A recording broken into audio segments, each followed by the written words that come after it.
แต่เป็นจังโมงตอนนี้นะ 3 โมงบ้านข่อยละพูดเลย6 โมงพูดเลย อ๋อข้าวให้คือโดยไส้ด้วยทุกคนเลยไส้สาวเวียนกาสินเนื่องเขาเองบริการยามเมืองแรง นึ่งข้าว นี่ละวิถีชีวิตสาวลาวบ้านเฮาทุกคนเลยตอนเป็นสาวโสดก็ขยันแบบนี้ได้ขันเอาพวกขยันกว่านี้เลยทุกคนเลย แม่นบ่ชาวเวียน เอาปลาฝ่ายเจ้าแห้งเลยเนาะหลังจากนึ่งข้าวแล้วตำข้าวอาบน้ำ สี่ข้าวตอนเช้าที่สุด สาวลาวบ้านสะบึเลยทุกคน อันนี้บอลน้องเห็ดกินนึ่งข้าวเป่าไฟขยันเลยสุดยอดสาบานป่าเขตนี้เด้อทุกคนหลังจากนึ่งข้าวแล้วตอนนี้น้องเห็ดหยังเกลือหมูอ๋อเป็นคนงามสาวบานสะบึเด้อจ้า โอ้ขยันเนาะ คนขยัน ให้มันอาบน้ำดีกว่า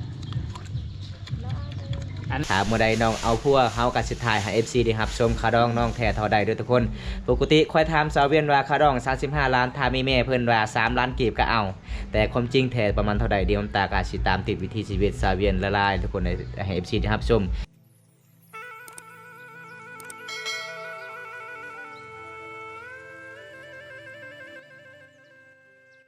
อ้าวสาวเวียนมื้อนี้น้องกะได้ทุกอย่างเนาะมีศีลหมูมีไก่มีมักแตงมีมักเปินมักนาวมักเกียงเปงนัวปลาแดกน้ำตาลมักฟีดมุงแล้วก็มีหลากหลายตอนนี้น้องจะกินหยังกินมักแตงบ่อ๋อก็คือป้าน้องส่วนหลายน้องมักกินแบบใดเฮ็ดลาบบ่มักปิ้งมักแกงเนาะอ๋อทุกคนเลยอันนี้ก็คือเฮากะมาสะพานบุญให้ผู้ใหญ่ใจดีจากประเทศอเมริกาเมื่อนี้เฮากับทีมงานเฮา3 คนกับขอขอบใจละลายไอฮักจากประเทศ USA ที่เสียมั่นเลยมั่นใจทีมงานเฮา3 คนมาสะพานบุญให้เพราะว่าเฮากับขอโทษขอไฟละลายเด้อที่มาสาเฮาติดภารกิจหลายทุกคนเลยเพราะว่าเฮามาเอาเงินตอนนั้นก็คือเดินทางมี2 ตัวเมืองกับบ่ได้พี่น้องกลับมาอีกรอบที่2จึงได้ทุกคนเลยเพราะว่าคอมเพเนาะคอมเพเอาบ่ได้พี่น้องคอมเพแมนเอาจังได้ก็ให้น้องเอาไว้เลยน้องเลยเอาเดี๋ยวบำตากะสิลักเปิดลองเบิ้งตู้เย็นน้องมีหยังแน่น้องเสียงไว้อยู่นี่ เดี๋ยวลาวแล้ว ประมาณซำนี้ทุกคนเลยมีแต่น้ำตุกเปล่าเลย ขาดบ่ได้ แต่น้องก็ยังเสียบต่อเลยทุกคนเห็นบ่โอ้ยมื้อนี้ก็ดีใจนำน้องน้องก็ได้กินอาหารแซ่บๆแล้วเอาไว้เลยน้องเอ้ยย่างนี่ป้าบ่อ๋อจะว่ามื้อนั้นจะกินปลานิ่นเนาะ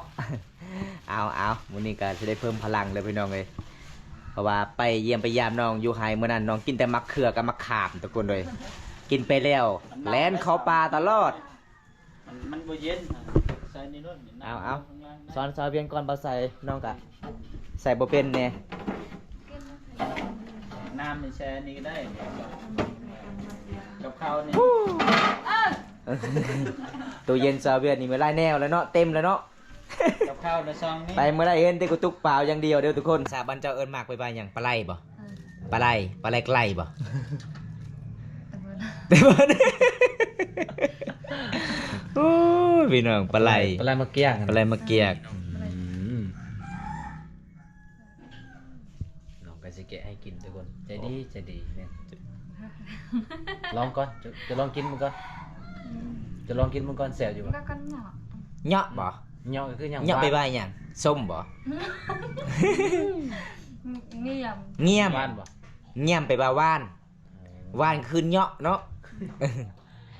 เอาภาษาบ้านน้องเบิ่งเอิ้นปลาไหลภาษาบางคอยเอิ้นกุไลเด้อทุกคนเลยกุไลแจ้ง แจ้งผู้บ่าวบ่ มันเป็นเรื่องยูซะได้ น้องก็ซื้อแบ่งเด้เพราะว่าคันสิสิแบ่งเป็นหน่วยก็คือบ่าวใส่บ่าววงกินเบิดเฮา2 คนกินบ่ทันเด้น้องก็เลยมาแบ่งไว้ อ้าว ส่วนซอยเบียงนี่เก่งเด้อทุกคนเลย เสมอภาพกันเนาะ แม่น มาชิมเมอร์เด้อทุกคน เรามีลูก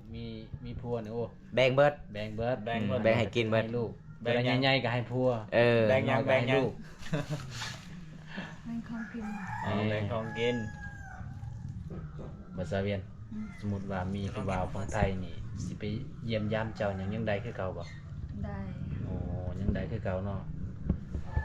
ไปแล้วบ่าวของไทยว่าสิขอนอนในเรือนเจ้าเด้อนอนได้บ่เอาทุกคนเลย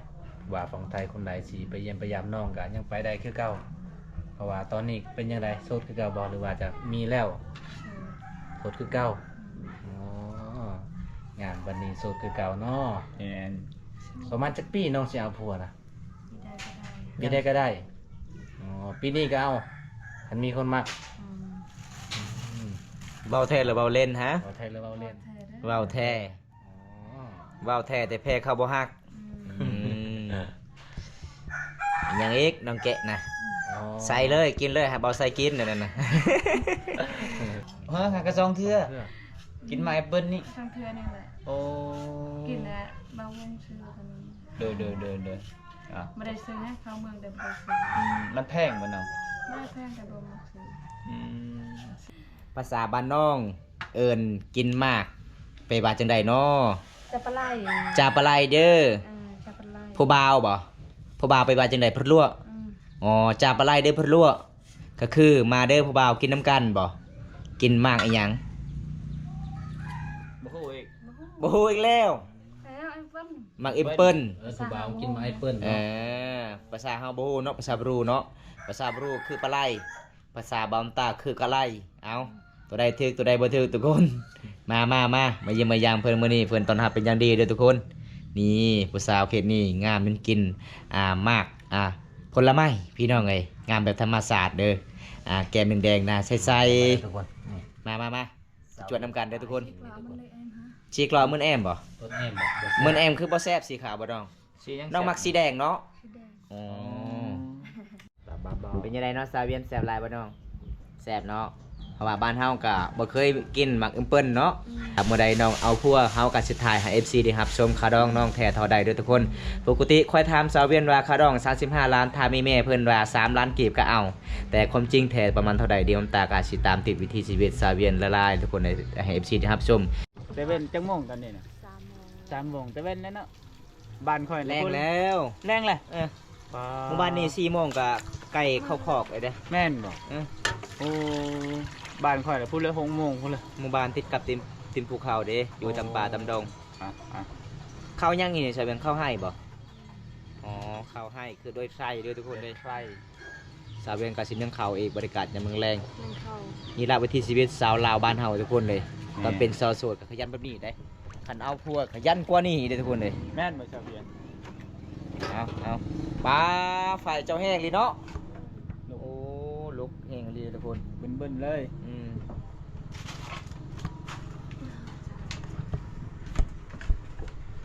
มันก็ชี้มืดๆแน่ทุกคนเลยเพราะว่าช่วงนี้หน้าหนาว พอหน้าหนาวมันก็สิมืดๆในนี้ล่ะ ไปนอนในนี้ชาวเวียนเจ้าบ่แล้วเขาทำไม แล้วตาขาวนั่งตาขาว เดี๋ยวมาโจรมังโดนในหันเดี๋ยวนอนในหันเลย ไปได้โจรบริมาลักเกอร์เดี๋ยวบ่เดี๋ยวนี้นะ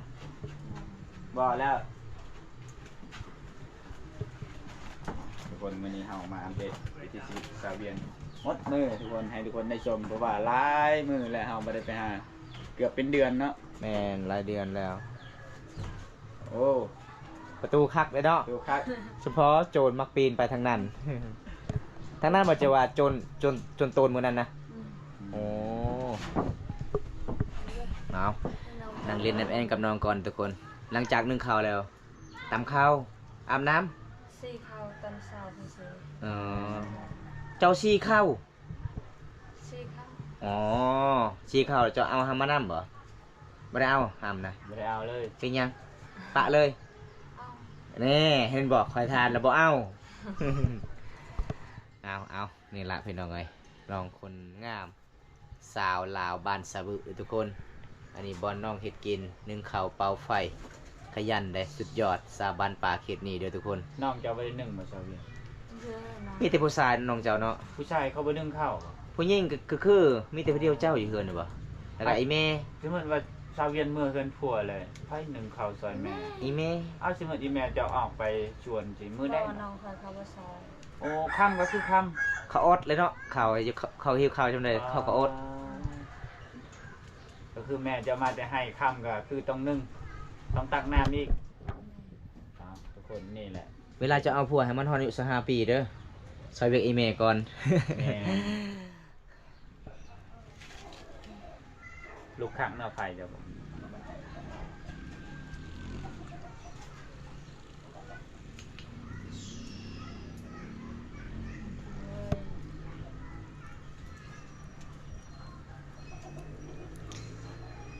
เอาพี่น้องเอ้ยเอาหลังจากนึ่งข้าวแล้วตอนนี้น้องเฮ็ดหยัง เกี่ยว เกลือหมูอ๋อแสดงว่าหมูเจ้าไปเมื่อไหร่มีตัวเดียวเนาะบ่หลายบ่ พี่น้องเอ้ยมีแต่ตัวแม่ตัวผู้บ่มีพี่น้องเอ้ยเอานี่ล่ะพี่น้องสาวอาเวียนเลี้ยงหมูบ่มีคู่ก็เลยเลี้ยงหมูเอาหลังจากคนนึ่งข้าวเลี้ยงหมูเด้อทุกคนเกลือหมูแล้วก็อาบน้ำเลยบ่ แล้ว โอ้ไวเนาะจะอาบน้ำเนาะ ได้ โอ้เอาเอ้ยหมูก่อนนี่ละพี่น้องวิธีชีวิตสาวลาวเด้อทุกคนสาวลาวเฝ้ามังกรน้องอาเวียนคนงามสาวบานสะบึเด้อจ้าถ้าผู้ใดอยากหับชมอยากไปเบิ่งวิถีชีวิตสาวเวียนก็มาได้เด้อ โอ้ขยันเนาะ คนขยันใจดีคนงามคนสวยในหมู่บ้าน เขาเอิ้นยังอลี่เพื่ออะไรเนี่ย สร้างเผือกในป่าเลือกเด้อทุกคน อันน้ำเลยไหวเนาะ เจ้าก็คือเบาๆสาวเวียนให้ค่อยท่าเจ้าบ่ ทุกคนเอามาเบิ่งวิธีชีวิตชาวเวียนเป็นเกลือหมูยามมื้อแรงเลยทุกคนหมูเพิ่นอ้วนๆเลย ถ้าบ่ได้มักสาวลาวคลิปนี้บอกเลยบ่ผิดหวังแน่นอนเด้ เป็นอะไร ขยัน ขยัน สุดยอด อ่า เวลาเกลือหมูก็คือเล่นกับหมูตลอดเลย เวลานอนก็คือขึ้นเฮือนบ่ เจ้าให้มันอาบน้ำอยู่ป่ะ แล้ว อันเราอาบ เราเอฟเอง เราอาบเองบ่ มีอ๋อมีที่กินข้าวกินนำกันเนาะบ่ แต่ว่าเวลาอาบน้ำเอามันไปน้ำถูเอาแป้งถูหลังมัน โอ้หมูซอยเวียดนี่เริ่มใหญ่มาตอนนั้นน้อยๆเด้ซ้ำขามาตอนนี้อุ้ยซ้ำเสาเฮือนนะเด้อทุกคนเลย อันนั้นก็แม่ ซ้ำนี่ประมาณจากล้านน้องหมู่บ้านของน้องขายซ้ำนี่บ่ฮอดล้านบ่ ฮอดบ่อืมประมาณจากนั้น2 เซนช่อง 2 เซน อันนี้ตัวผู้หรือตัวแม่ ตัวแม่เนาะ โอ้ยขันอยากสังเกตขันอยากรู้จักขันสังเกตลองเบิ่งตัวผู้หรือตัวแม่ สาวเวียนมันก็มักตัวแม่เด้มันอยากได้ลูกลายเด้หลังจากได้ลูกลายแล้วก็คือสาวเวียนก็สิมาขายขยันเนาะเจ้าเนาะสาวเวียนเนาะ บ้านๆเลย ถ้าฉันเรียกถ้าฉันเกลียดกันทำแบบนี้ โอ้น้องเจ้าก็บ่ช่วยบ่ ไม่ใช่ใช่ เพิ่นได้น้องเจ้าอยู่เฮือนเพิ่นเด้แนมเบิ่งเจ้าน่ะเห็น ถ้าจ้างเงินเขาจึงเกลียด จ้างเงินอีก ปลา ป้าอีแม่ก็จ้างเงินบ่จึงเกลือซอยเจ้าบ่ แม่เคยยังบ่เมื่อ อย่างบ่เมื่อ อั อั นนี้เป็นหมู่พิเศษเจ้าเลยบ่จนเลี้ยงมาน้องหมู่ เอิ้น หมู่หมดเฮือนนี่ โอ้มันเดือน เออคันเวลาเจ้าได้ผัวได้ลูกก็คือมาขอนำแม่เนาะ ถ้าหมู่เจ้าได้ลูกก่อน ขยันหมู่ใครเสียเลย เสียหยังเสียหยัง เราเป็นใคร เราเป็นใคร โอ้ย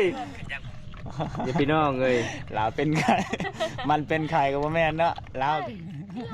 หมู่ซอเวียนเป็นใครเด้อเพิ่นว่าลาวเลยทุกคนเลย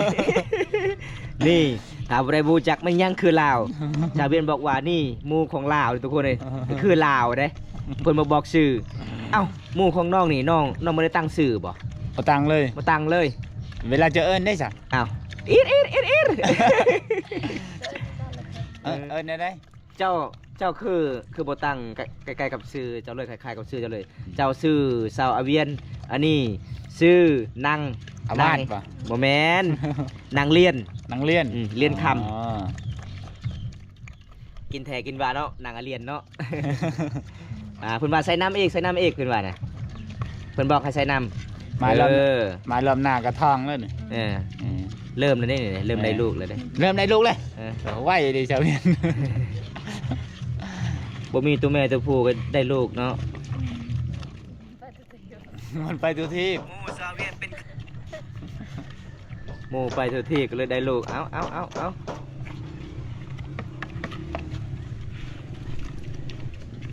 โอ้ยบัดคำสิเว้าดูทุกคนสาเวียนนี่ขยันมากๆเลยพี่น้องเอ้ย นี่ นี่เห็น เบิ บ่ ดเนาะมันกินเนาะกินหลายเลย อาบน้ำบ่ได้ทากระแป้งนี่เด้ ป่ะ งามแบบธรรมศาสตร์เลย เก่ง อาบน้ำก็ไหวจังนาที 5 นาที บ่ฮอดนาทีคือยังอ้าวคือบ่ฮอดนาทีหนาวบ่ ตอนนั้นก็เห็นเจะอาบน้ำโดนอันนี้บ่ฮอดช่องนาที ตอนนั้นแดด ตอนนั้นแดดเนาะ อ๋อ อาบเต็มที่เนาะตอนนั้นเนาะ อืม เมื่อนั้นสาวเวียนพาบำตาไปอาบน้ำมู้บำตาก็บ่ได้อาบทุกคนมันหนาวแฮง อยู่ใช่ พูนน้ำจากห้วยหยังเขาเอิ้น ห้วยยังชาวเวียน ห้วยสปริงบ่ ผมแม่นห้วย ห้วยตะเรื่อยทางนี้ดิฮู้ อันนู้น ห้วยหานัว อานัว น้ำสนัว อ๋อ โอ้มีชื่อทุกคนน้องอาบม้วนเลยโอ้ยบัดคำสิเบาเลยทุกคน อ่ะกินละลายเด้ออันน่ะหนังยังนะ นางเรียน ทั้งเรื่อง ทางเรียน นางเรียนคำกินเด้อนางเรียนเด้ออีกบ่โดนสายเวียนสิเอาพัวปะเด้ อืม กินฮอดบ่กินฮอดก็โทรอาเด้อ โทรหาเด้อโอ้มื้อนี้สิบ่ได้อาบน้ำแล้วทุกคนเลย เป็นอะไร หนาวแห้ง ช่องมือแล้วได้ 2 มื้อเลย เออ 3-4 มื้อเลยบ่ได้อาบน้ำบ่มีไผกอดก็เลยบ่ได้อาบน้ ประมาณนั้น ำถ้ามีคนกอดน่าสิอาบทุกมื้อทุกวัน นี่ก็จะ โอ้ยอาบบ่ได้ชงซิวเปื้อน อันยังอันนี้ไก่เจ้าบ่เชย เอ้าไก่ก็มาอีกตัวหนึง ยังบ่นอนอยู่เนาะอันนี้ สาวเวียนเจ้าก็เอิ้นแน่เบิ่งลาวยังนอนแต่จะกินคือกัน บ่แม่นหมู่เจ้าบ่ มัน หมู่รุ่นเดียวกันเนี่ยนี่ท้องอะไรนั่นกะท้องไวแท้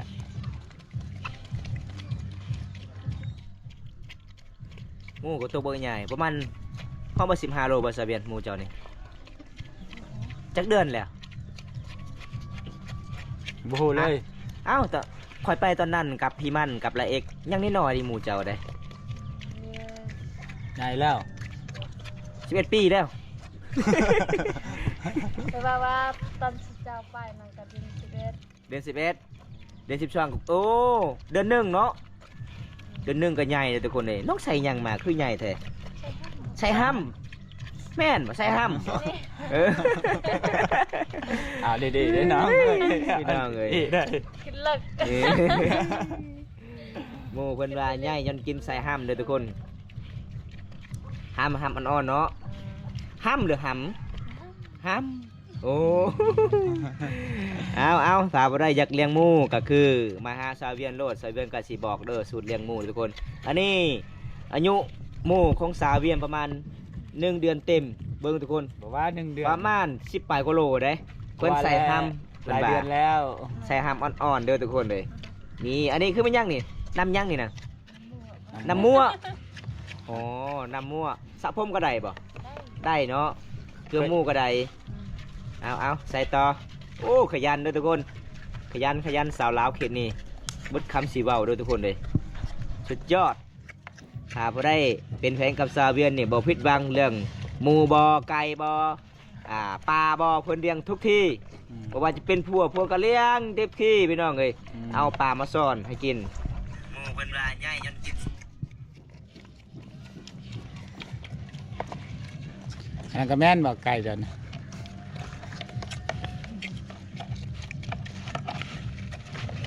เอาอิ่มเลยเนาะบัดนี้เนาะเริ่มกินบ่ได้แล้วบัดนี้บดว่ามันกินแต่ละมื้อนะ วาซาเบียนหมูของน้องนี่ตอนเช้าก็เกลือบ่ตอนแรงก็เกลือมือหนึงมีจักเทื่อน้องซอง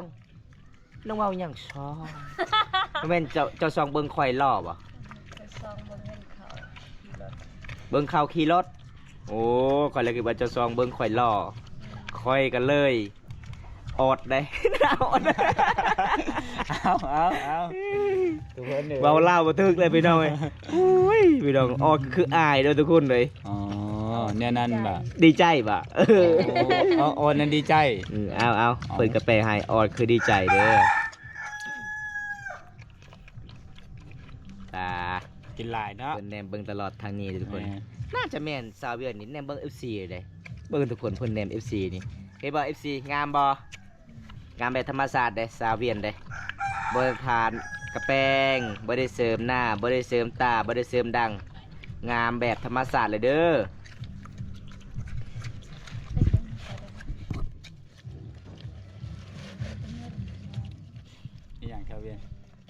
ฮะ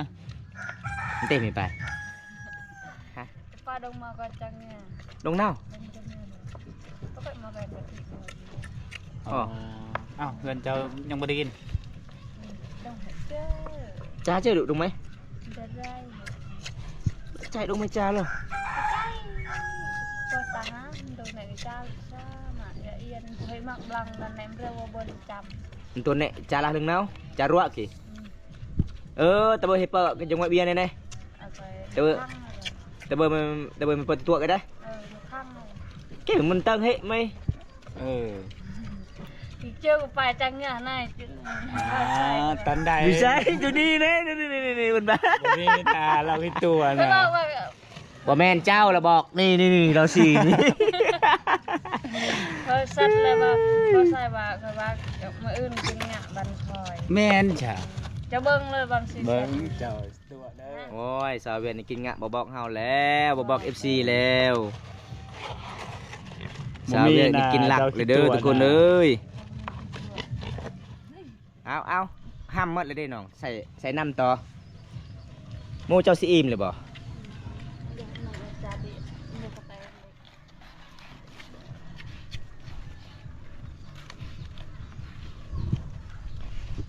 โอ้ใส่ต่อเนาะเอาเพิ่นจับแบบนี้เลยเด้อทุกคนห้ามกระเบิดแล้วเอากินลูกกินให้ใหญ่ๆ ได้ลูกไวๆได้ลูกเด้อ ลูกมาบนกัน ลูกค่อย แต่ว่ากินได้ลูกได้ แหงค่อยดีใจแล้วได้ลูกกับค่อยนี่ ใครไม่อยากได้อยากเอิญหมู บ่เห็นนะ เราคิดตัวนะ เดี๋ยวจะกัดเชียวฮะ เดี๋ยวนั้นอีกเห็นบ่ แล้ว แต่บ่แม่นนาละใจบ่สาวเวียนนี่บ่บ่ทิศทางเลย ตัวได้น้องเลยตัวได้น้องเลย บ่แซดก็บ่แซด คอยแซ่ด เอ้ามื้อบุญทรงเฮือบ้านเฮานี่เจ้าก็ไปเที่ยวบ่เนาะ ไป คือข่อยบ่ได้พอเจ้า คอยเห็นเขาก็ไปกับแฟนเจ้า ผู้ใด จ้า ข่อยเห็นข่อยไปกับจันแก้ว เฮ้ย ยังเอ้ยอยู่ไสข่อยบ่ได้พอเจ้า ใช่คอยพอดีเห็นว่า คอยไปผู้เดียวใด เบิ่งเขายิงมาปุ่ม ยิงหมูปุ้ง แม่นบ่โอ้ยน้ำจะเจ้าจำคนผิดแล้วอันนั้นน่ะ จับกล้องนี่แหละเบิ่งแนมเขาเรียน แน่โอ้จะไปกับผู้บ่าวบ่มื้อนี้บ่เนาะ วันนี้ก็มาหาให้ทุกคน สาวแว่นสาวริ ที่สาวเวียนอย่างแรง ข่อยเมื่อ เดี๋ยว หา หมู่ เจ้าว่าอยู่ใส่เนาะสาวเวียนคือบ่มาสิพาไปยิงมักปุ้ม ๆเราว่าเราบ่สบายแล้วเราบ่ได้ไปเจ็บหัวเจ็บคอเจ็บเบิด มือสุดท้ายบ่ได้ไป มื้อสุดท้ายบ่ได้ไปมื้อที่หนึ่งก็คือไปบ่อ๋อข่อยมื้อที่สองบ่ได้ไป คอยให้นอนเลย สงเฮือก็บ่ได้ลิ้นนะนอนเลย อืม บ่มีเงินบ่มีค แมน ำล็อกกระเพ แมน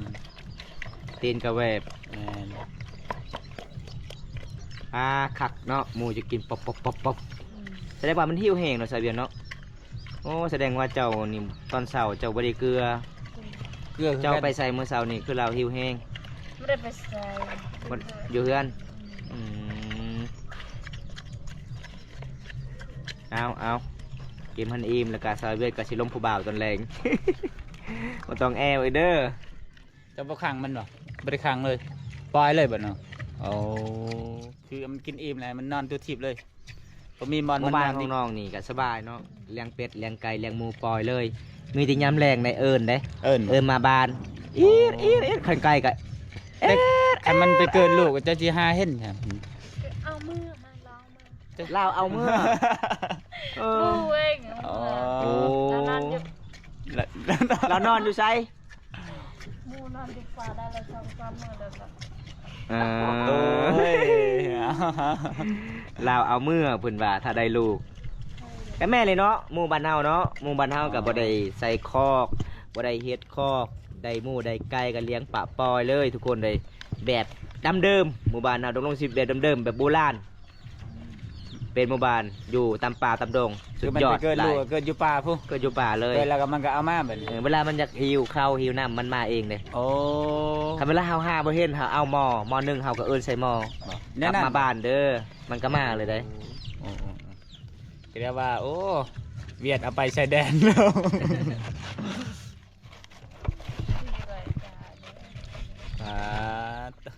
กินลายขนาด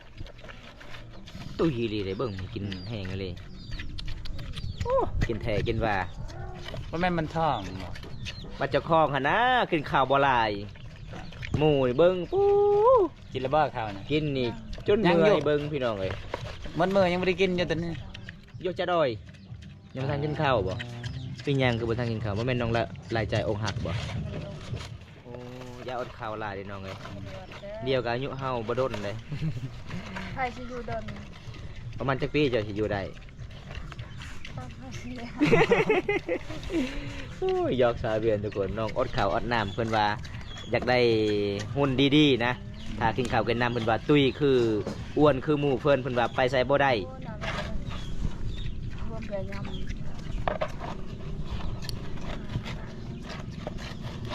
เอาเบิดน้ำมั่วนี่จึงอิ่มทุกคนเลย ำสิแล้วแล้วเนาะบัดนี้เนาะเอาสิแล้วเด้อทุกคน ยังบ่อิ่มอยู่ลูก อยากใส่ห้องนั่นเป็น ฮะอยู่บ่ใส่ซะยังบ่ทันได้อิ่มโยสำนี้ยังบ่ทันได้อิ่ม แต่ชาวเวียนกินซ้ำนี่นี่อ้วนแน่นอน จากที่เบิ่งชาวเวียนเกลือหมู เมื่อยเนาะคือหมู่มื้อนี้เนาะหมู่เจ้ากินแท้กินหวาดเด้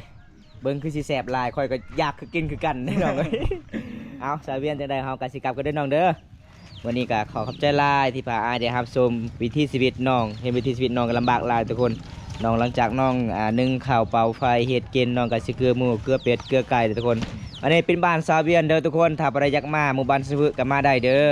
เรือนสายบ้าน2น้องประมาณส่ำนี้อยู่เรือนของน้องก็มีแต่ผู้หญิง1คนแล้วก็2คนกับอีแม่ส่วนกายแต่นั่นก็คือน้องของเพิ่นมีแต่ผู้ชายเบิดทุกคนเลยส่วนหลายสาวลาวเขตนี้ก็คือมีแต่ผู้หญิงเฮ็ดเวียกหนักหลายทุกคนผู้ชายก็มีแต่ไปเที่ยวอยู่มีแต่ไปเล่นเด้อเป็นตามประเพณีบ้านเฮาทุกคนถ้าบ่ได้เฮาชมคลิปนี้แล้วก็อย่าลืมฝากกดไลค์กดแชร์กดติดตามฝากเป็นกำลังใจเฮาเฮ็ดคลิปตอนต่อไปคลิปหน้าพบกันใหม่ บ๊าย ขอกล่า บา วย คำว่าสบายดีบ๊ายบายบันสวนเด้อจ้า ไปทุกคนคลิปนี้ก็จะจบไว้ซ้ำนี้ก่อนเด้อทุกคนเด้อเดินทางกลับคลิปหน้าพอกันทุกคน เอาทุกคนเฮาก็สิกลับลาพี่น้องไอ้น้องก็สิกลับบ้านแล้วทุกคนเนี่ยมื้อนี้มาเยี่ยมมายามให้ FC นะครับชมที่ชีวิตสาวเวียนก็จบเพียงเท่านี้ก่อนบอมตากับเบาไซก็สิเดินทางเมืองน้องกลับบ้าน38กิโลตอนนี้เวลา5 โมงแรงเลยทุกคนเลยพอหมู่บ้านบอมตาก็ประมาณ 7-8 โมงเด้แต่บอมตาสิปิดไว้ที่นี่ก่อนคลิปนี้จบไว้ที่นี่ก่อนคลิปหน้าพบกันใหม่เด้อทุกคนขอกล่าวคำว่ากราบสวัสดีครับผมบ๊ายบาย